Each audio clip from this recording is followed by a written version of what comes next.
This is Right on the Dot, and this is our season 10 kickoff reading. And if you've been enjoying Right on the Dot for the last 10 years, you know we've never done a live reading on Zoom and YouTube. So here we are at a bold new frontier. Right on the Dot is a reading series in Dorchester, and it's a literary platform. The series was founded by UMass Boston MFA students to connect our community of writers at UMass Boston and in the neighborhood of Dorchester. And it continues to be coordinated each year by students in the graduate program for creative writing. What do? We bring writers and neighbors together to share creative writing and to build community. And so tonight we're celebrating the start of our 10th season. We are celebrating the beautiful and enduring characters and stories of our communities. And hello, YouTubers. We're celebrating you too. If you'd like to wish us a happy decade, leave a comment. If the comments are enabled, which I hope they are, or they will be in the future when you're viewing this. If you were a participant in one of our events, in one of our readings, in one of our writing prompts, or published in one of our books of local writing, share a memory with us. What was your involvement? Leave it in the comments under the video. So in a moment, our incoming student coordinator, Matt Shields, is going to teach us how to make the Hemingway daiquiri. And certainly after that start, I'm ready for something refreshing. And in addition to writing fiction at UMass Boston, Matt is a professional bartender. We'll toast to this new season.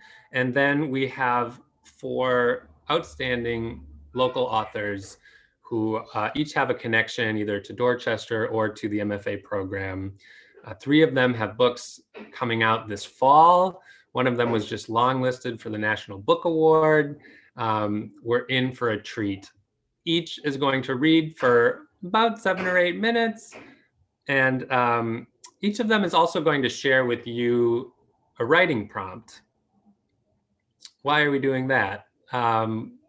Something that I think is unique and that I love about Right on the Dot is it's not just a reading series that says, here are the authors, but it's a reading series that reaches out and says, welcome authors.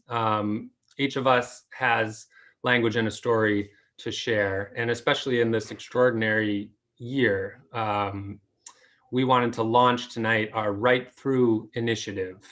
The idea is we invite each of you, and we actually put out the call to take up a pen or dust off that journal and use writing as a tool this year with us, a tool to record, a tool to translate, maybe a tool to bring light or lightness to this time, maybe a tool to survive. And drawing on our writers and our community, we want to do this together. So starting tonight and every week all the way until the spring of 2021, we will be sharing these prompts on our website and sending them out into the community. We invite you to submit a prompt. We invite you to write along with us and also to submit your writing to publish on our blog. And ultimately, when we emerge in the spring of 2021, we'll publish our 6th collection of local writing by Dorchester writers and UMass Boston MFA writers. And hopefully we'll all celebrate together in person, books in hand. That's the idea. So if you want to follow along, next week we'll have our first post up with tonight's writing prompt on our website. The website is www.writeonthedot.com. And of course, we'll use our social media to get the word out as well. Do you want to collaborate? Do you want to submit a prompt? Do you want to get involved? Contact us, reach out. This platform is your platform. And with that, let's have something to drink. I'm going to pass the mic over to Matt. Matt, do you want to unmute yourself? All right. Am I good to go? How's everybody doing? As Aaron said, my name is Matt. We figured it'd be fun to make a drink that was inspired by literature or had a connection to literature, and hopefully this will, if this all goes well and I don't look foolish doing it, we'll continue to do it, because I think it'll be a fun little warm up to the readings. We're going to start off with the Hemingway Daiquiri. It's a standard classic for a lot of bartenders. It's a fun little twist on a classic daiquiri. Small history, so I don't bore everybody too much, but it is named after Hemingway, who shouldn't really need too much more to say about who he is, one of the great American literary figures. The history of this is when he was living in Cuba. He was leaving his hotel in Havana, and if it wasn't for the fact he had to go to the bathroom really bad, we may not have gotten this delicious cocktail. He found that he had to stop in at a bar called the El Floridita, and he really needed to use the facilities. And on the way out, he saw the bartender making a drink, and he thought it looked good, and he asked what it was. And when the bartender told him it was a daiquiri, he realized, he says, well, can we double the alcohol and get rid of the sugar? So after a few different variations and trials and error, Hemingway found one he liked, and although there's some dispute on how many changes this has gone through since he passed, this is the drink that has been come to be known affectionately as the Hemingway, or if you were in Havana at that time, they called it the Papa Doble, because he liked really big double-sized drinks. Really easy. I'm going to push you back so you can see what I'm doing. You want to start off with a shaker. If you have a cocktail shaker, that's great.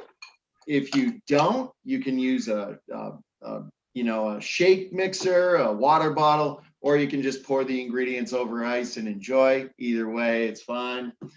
You start off with 2 ounces of rum. I'm using this rum right here, but any white rum will do. You use your measure. It's otherwise known in the bar world as it's a jigger.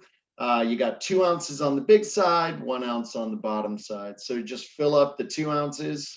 And I'll be honest, I bow at the altar of Hemingway, so I'll throw a little more in there for myself. Then you go to a 1/2 ounce of Luxardo Maraschino liqueur. This is in substitute of the sugar that Hemingway did not want. Adds a nice little earthy aperitif flavor to the drink. You pour that right into the mixer as well. Lime juice, key ingredient. You want to use the fresh stuff. It's always better to use really good fresh stuff. Nothing that's a sugar concentrate. Go a 1/2 ounce of that. You pour that right in. And then a 1/2 ounce of grapefruit juice. He didn't just want his drinks not sweet, he wanted them tart.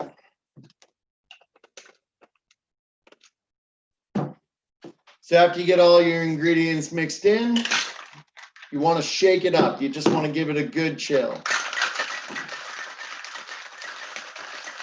I saw a video once that said, I don't have to shake it like this, but it gets me more money. So, tips. Once it's chilled, don't waste any, let it all go into the drink. You want to take a strainer. Great job, Aaron. You got a future in this business. Then I'm going to pour mine over ice. Typically, this drink goes into what's known as a coupe glass, what you might have seen them drinking at a party in The Great Gatsby, drinking champagne out of a flat champagne coupe glass. But I don't have any, and I prefer my drinks over ice. So however you prefer to have it, it all enjoys the same. Cheers and happy 10th year. And here's to a fun kickoff.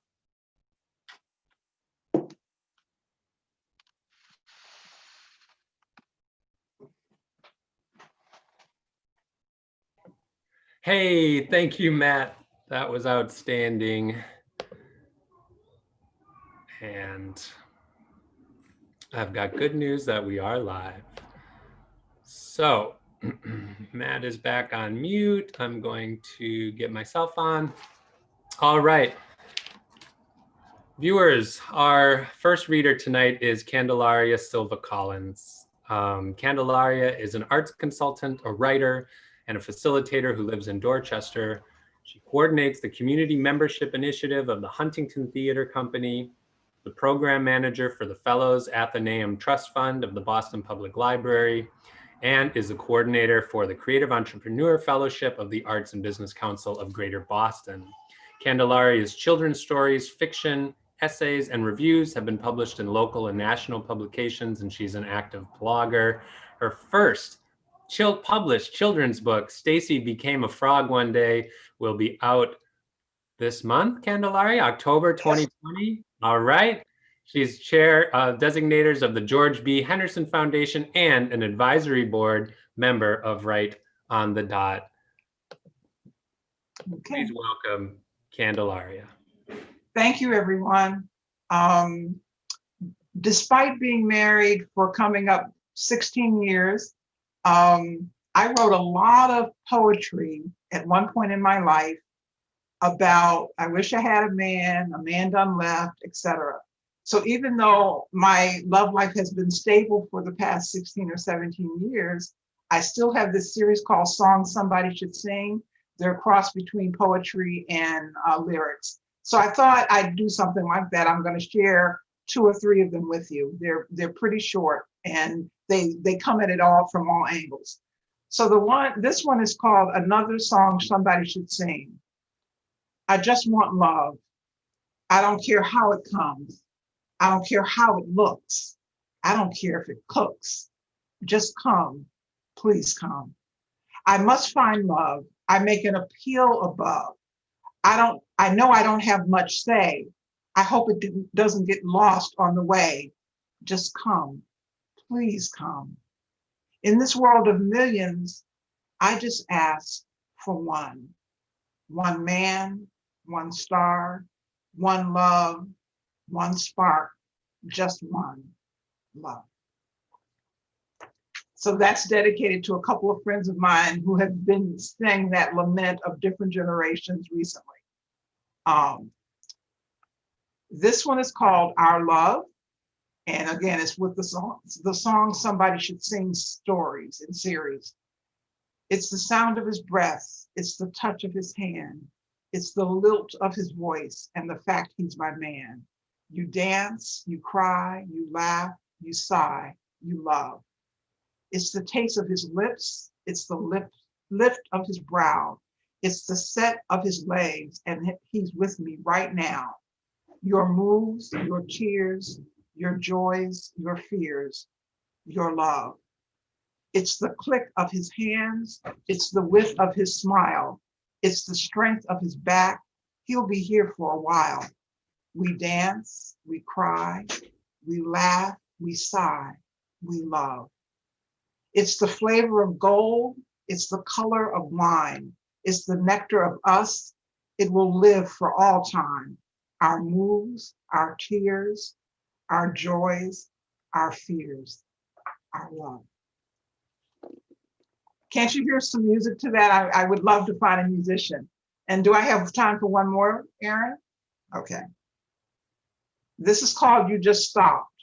And again, it's from the Song Somebody Should Sing series. My phone never stopped taking your calls. You just stopped ringing, ringing, ringing. My body never stopped wanting your touch. You just stopped bringing, bringing, bringing. What you doing, baby? Climbing other walls, peeking in other windows, creeping down other halls. You better watch it, baby, going where you don't belong. You might go so far away, can't make your way back home. My eyes never stopped longing to see your face. You just stopped coming, coming, coming. My arms never stopped wanting your embrace. You just kept going, going, going. Where you been, baby? Shopping at the mall, working overtime, answering nature's call. You better watch it, baby, going where you don't belong. You might get so far away, can't make your way back home. Thank you.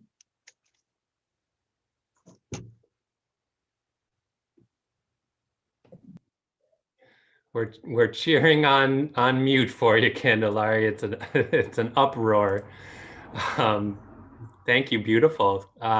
You know, I didn't ask you. Did you have a writing prompt, or was there something that you wanted to share that inspired you?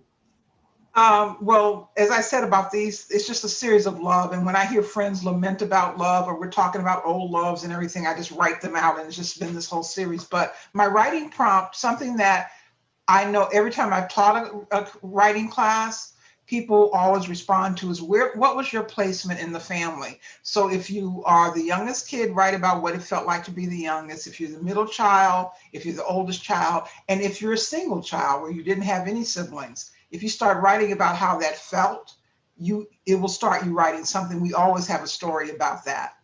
Particularly those who had siblings, your placement, like what I always wanted to tell the youngest kid, what the youngest kid always wanted to tell the oldest, how the middle kid felt that they could talk to both sides, and what single children feel. Did they want a sibling? Did they not want a sibling? Are they happy they didn't have one? All of that, that'll get you writing. Perfect. Thank you so much. Our next reader is Sam Cha. I'm going to read his bio. Sam was born in Korea. He earned an MFA in poetry at UMass Boston. He was the recipient of a 2017 St. Botolph's Club Emerging Artist Award. Sam is the author of the chapbook American Carnage from Portable Press at Yo-Yo Labs, and now available for pre-order from Pank Books. His full-length collection, The Yellow Book, is going to be out in late November, but you can pre-order it tonight. We have the links on our social media, and we'll get them out there too. Sam writes, lives, and works in Cambridge, Massachusetts. Sam? Hi, thank you. A quick question. How much time do we have for each slot? 7 or 8 minutes. 7 or 8 minutes. Okay. All right. Ish. I'll start with the prompt because I actually forgot about it and then I had to write one. So write a sentence, any sentence. For each word in the sentence, think of the place where you first heard it. If you don't remember the place, feel free to make it up, but describe the place in detail and describe what you were doing. Repeat as necessary until you contradict yourself. That's the end of the prompt.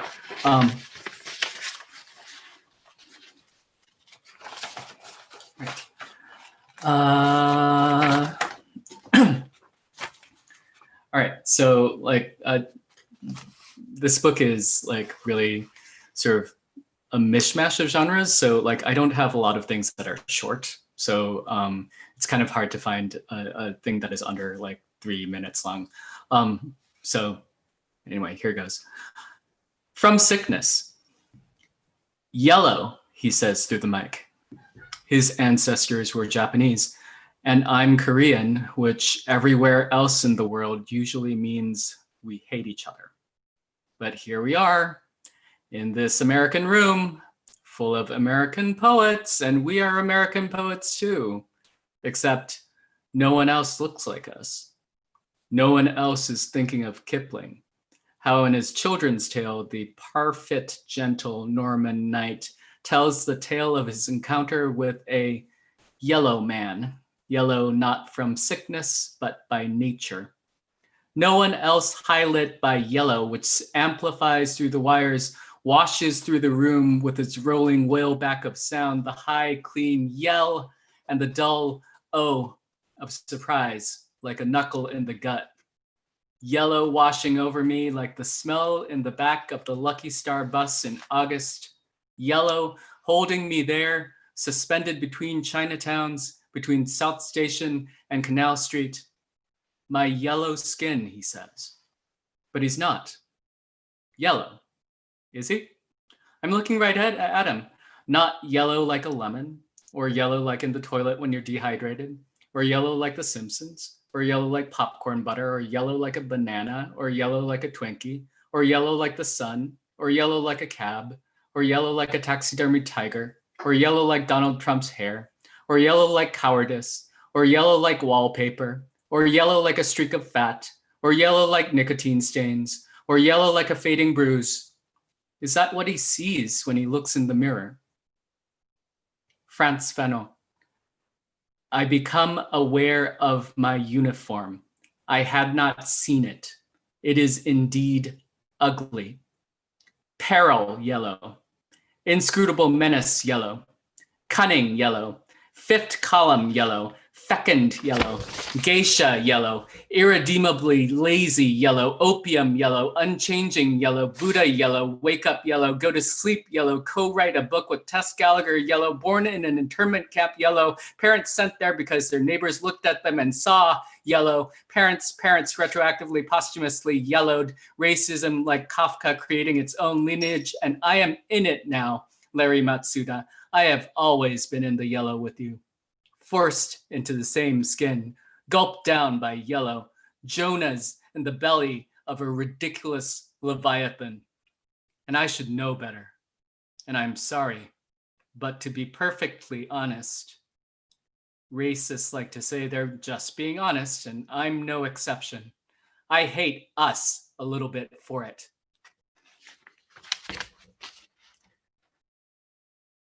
Whitewash. At 16, evenings, hunched over a mirror to peer at sweat glands, sundry clots of sebum, pores black with shame. Was this my face? Was it a face at all? Grubby tulip bulb nose, eyes drooping downward like lips pursed in contempt. Lips pursed in contempt. Also, chat. Worst of all, cheeks. A rice pudding blandness. I'd suck them in, clench the loose meat between my teeth, wish for the nerve to bite, to carve them right off, to be able to look in a mirror and recognize what I saw.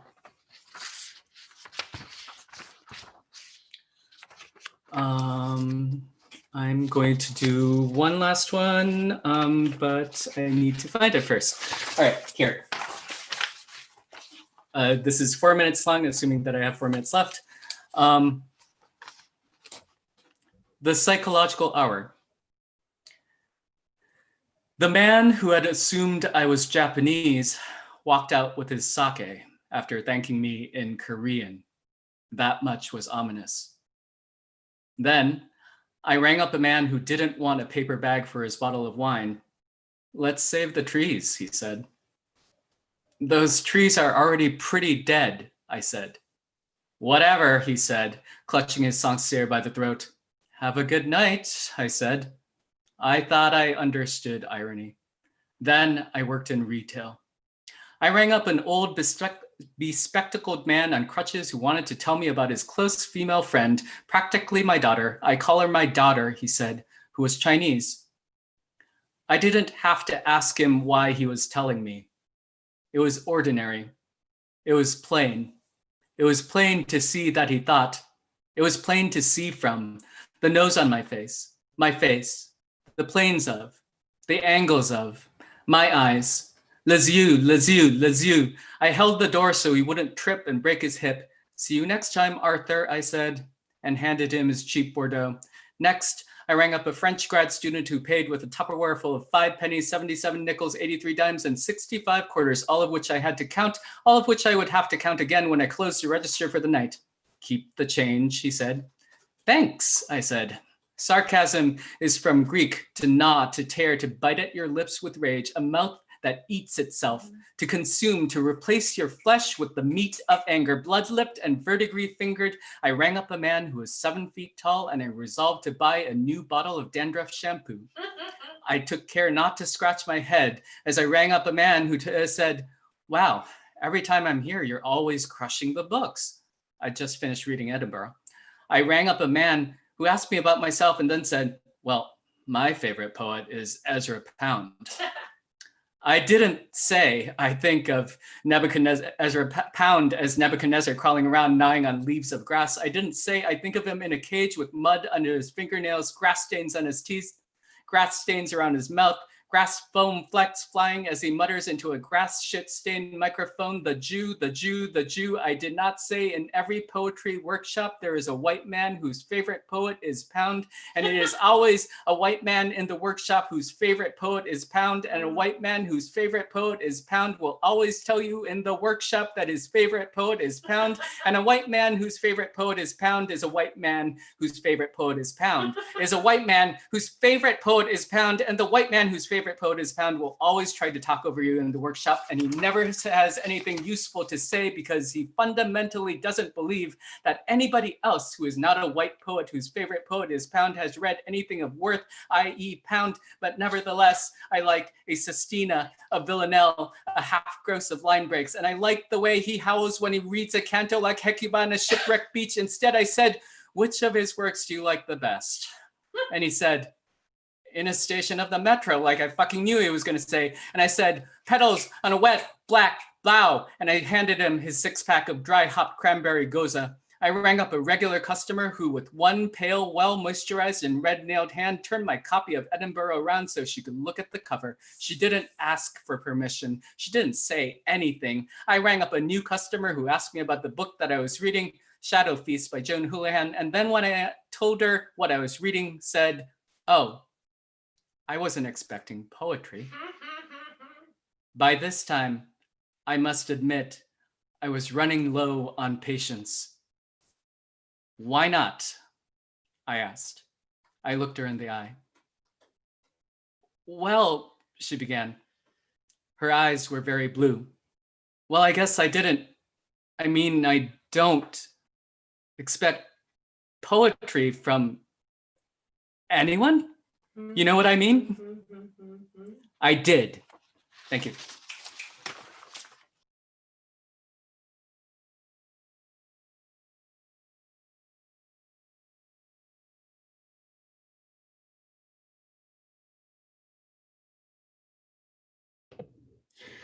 Thank you, Sam. Our next reader, Ava Fields, is an award-winning poet, writer, and essayist who was born and raised in Dorchester, where she still lives with her family. Her work is fueled by a personal focus on justice, equity, pop culture, and self-preservation. Also a lover of film, Ava possesses an encyclopedic knowledge of the horror genre. In the last 3 years, she has been published in 2 editions of Right on the Dot, read at several events, and self-published her first multi-genre collection at the end of 2019. Her forthcoming poetry collection, titled Repeat After Me, will be released this December. And I've been adding the links to these authors' websites in the comments under the video. You can find them there.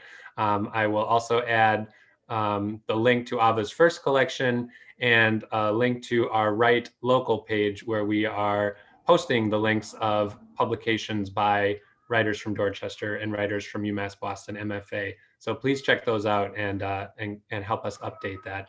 Please welcome Ava. Thank you. Thanks. So I guess I'll do my writing prompt first. As my writing prompt is just what inspires you about chaos. A lot of my writing I use to deal with what's going on. So for me, it's actually kind of like a fuel and inspiration. And I think for a lot of people, that could be a good area to like tap into for writing. Yeah, so I'm just gonna read a few poems that will be in the new book that comes out. So I'll just start and see how far I get, I guess. This first poem is called The Academy. No one person is perfect. We ebb and flow our movements like evil and blessings and compassion and expense and harm. We hoard like dragons our deepest synchronicities, always ready to cast a bed of suspicion. And as it stands, we face the corner so we can burrow into the parts of ourselves that always double down. In all the spaces where nothing makes sense, entire hopes perish. I beg and brave with confusion. For in every person lives a snake, our only walking truth. You're not who you play on TV.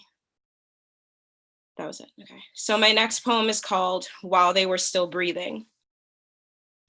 I racked my brain and I couldn't solve it. Unbridled, I dragged my feelings on a tightrope. I drew myself like the next world wonder, broken and bombed and ambushed, but standing. I hoped I'd grow into a purpose or a sky or someone at all, but insulation tastes like mercy. And I dreamed to find my home in people, to be their spine in delusions of grandeur, and to walk their plank in an act of contrition. And so I fought to see the tunnel itself, forget the light, because all my thoughts are fleeting and my will turns backward on an axis, because the world is burning, because someone somewhere is abiding by you, and every goodbye is an act of violence. This next poem is called Playback. I counted my demons one by one and addressed their names in the dirt. Haunted, my body takes refuge, and nothing really belongs to me. I sit in my tide, my closet looted, and all my skeletons soliciting on a pyre. I bloom in reflection with lilies by the throughway. My spirit breaks in harmony. Now was never after all. This next poem is called Architecture. Forever I am the loneliest place, no footprints in the snow, and if anyone remembered, they stopped. I wait in denial for peace, what kills my incarnations, a wreckage of all my best efforts, painful and unraveling at the sight of you.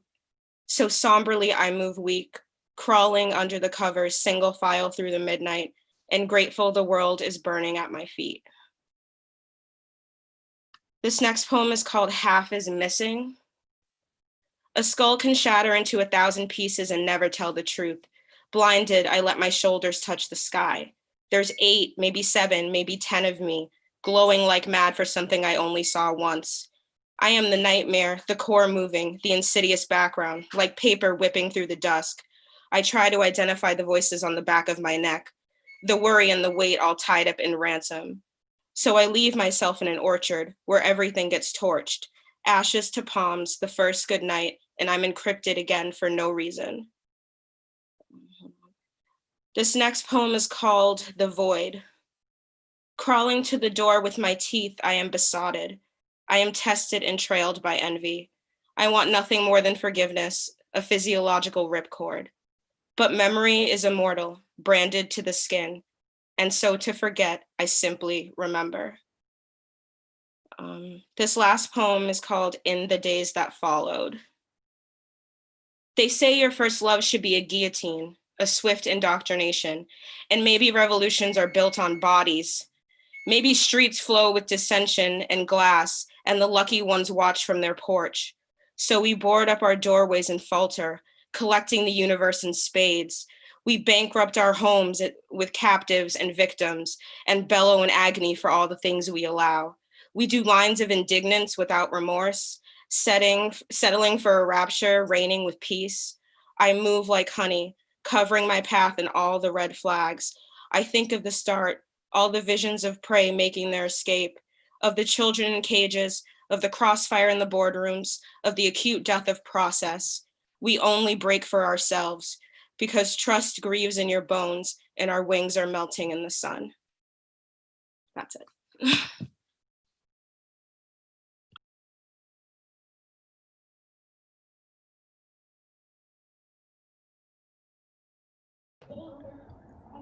Thank you, Ava, so much. Matt, are you good to introduce our final reader tonight?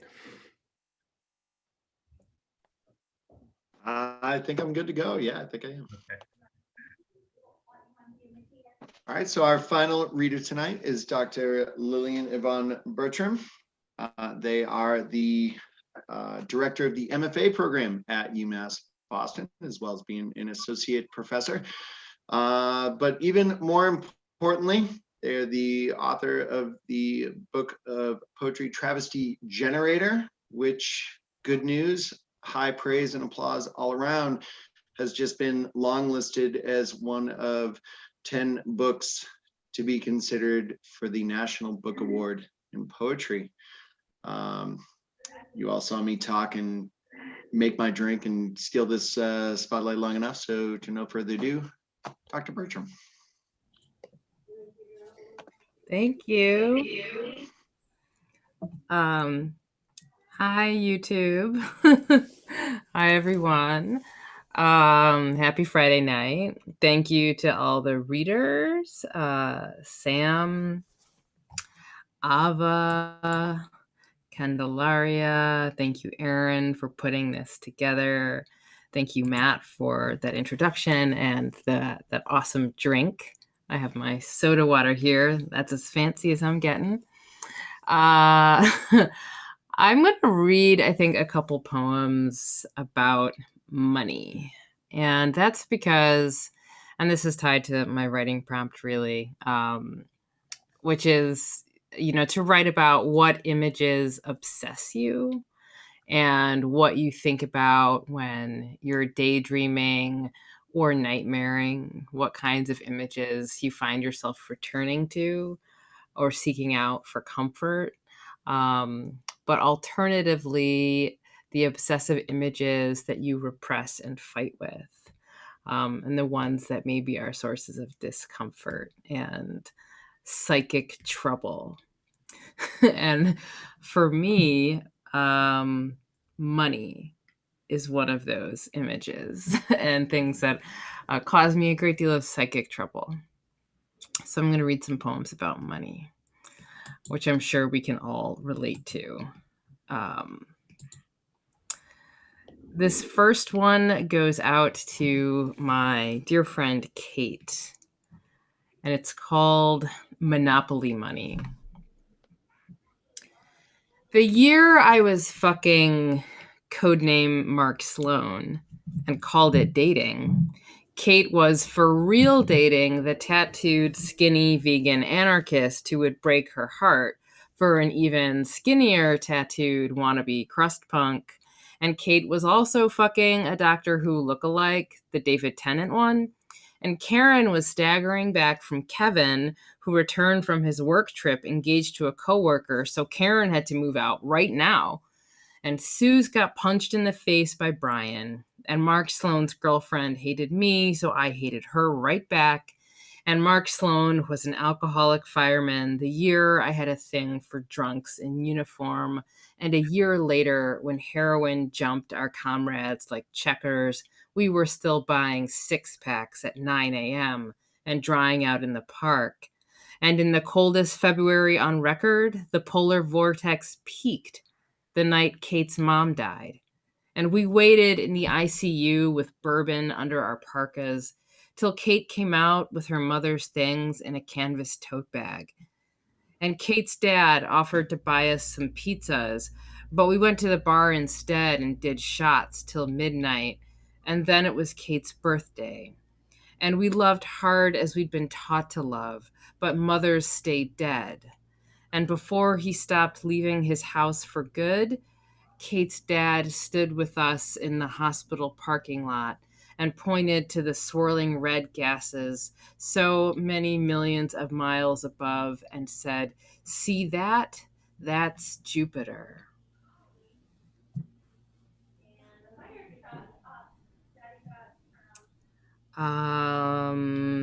Next up, this is just keep on the theme of friends, I guess. This one is for my friend Lisa, and it's called Anthropocene Money. I hear a baby. Oh, It's okay. Sorry. Good old Zoom. It was a snapping cheer. It's perfect. It's perfect. Young poetry fan. Anthropocene Money for Lisa. Lisa says, "There's a semi parked in my uterus. And if that's true, we better buckle down the blockage. Too true, then. that this month we both bleed over our last cotton dollars. And if we soak what's left lasting of our low wishes, then we pack our encoded throats with what's not called woman. If I could better recognize the pagination of my own pain, then the grief horse grifting through my friend's blood won't sound as if its rhythm grounds her. Why ask why, then? She seats her house among branches so brittle. Pain or anything, if I pretend it isn't, I can make it easy. Say I want something, then want breeds a mind of its own, an untrustworthy metaphor. If pandemic means I won't see my grandmother alive again, then I must know who owns the walls that keep her in safety alone. And if I call this now life open rebellion, the future is gas and tire smoke then.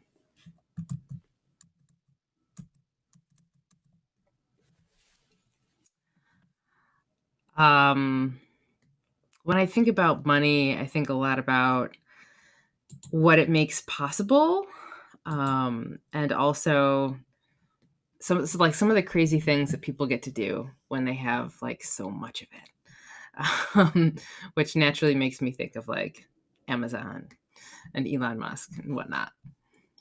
So money can buy a 13th month. Billionaire boy rockets into orbit, but my tub won't warm water enough for my body. Whose set of litanies on my forearm? Yours or my meaning to survive? Icy space spurns all tenders. Money, you spurn me. Money, make me a shield, for the end of this world repeats the end of this world. Cashless voice burbles up from the smart home. Did you say neutral innocence? Did you say bath bomb? What can I help you obtain?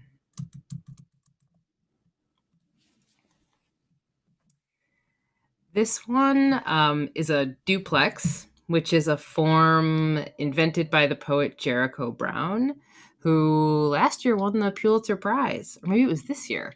This year? Anyways, Jericho Brown's book, The Tradition, which is fantastic. He invented a form called the duplex, which is part sonnet, part ghazal, part blues poem. And so this is after Jericho Brown.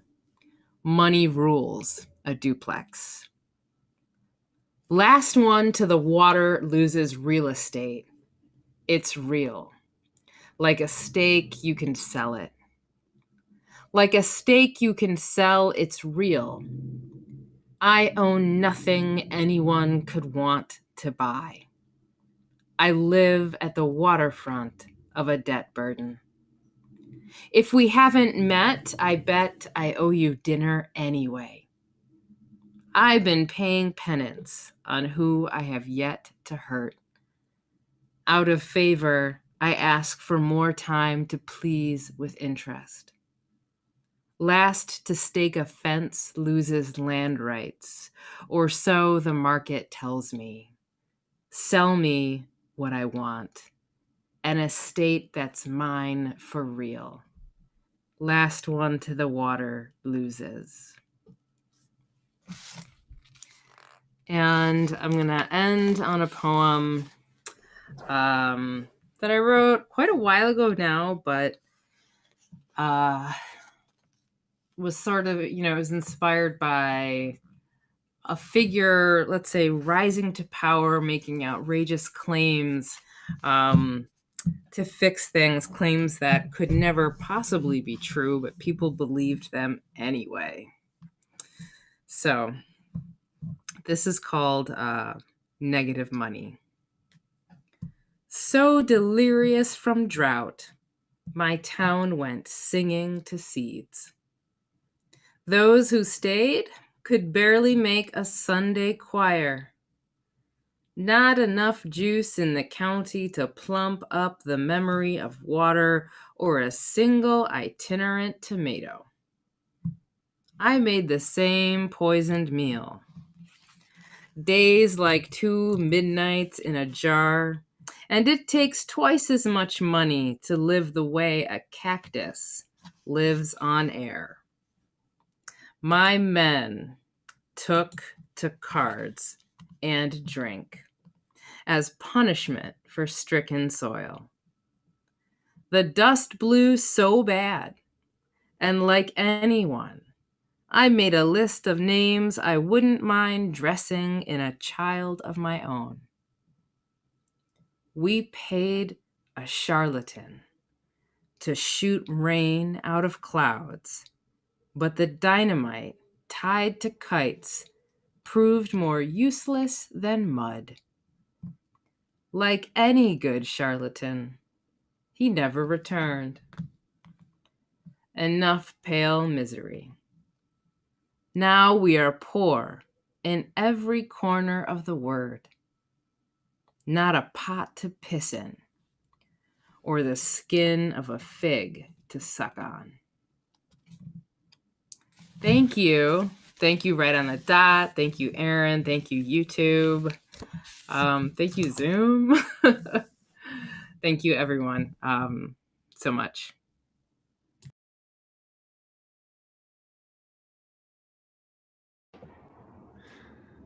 Oh, yeah. And thank you to our viewers who have been lighting up the chat. And we hear you loud and clear. Thank you to all of our readers tonight for welcoming us into your homes and into your language. I've been to some readings. It's great to have the proximity of the delivery here with the screens. And you've viewers, you've received 4 prompts. So take up those pens and paper and put your words to the page. We look forward to writing and reading with you throughout this year. Much gratitude also to Matt and welcome to the series. And I guess we're gonna close the YouTube video first, and we'll close the Zoom. Thank you so much, everybody, and have good weekends and take care of yourselves. Thank you.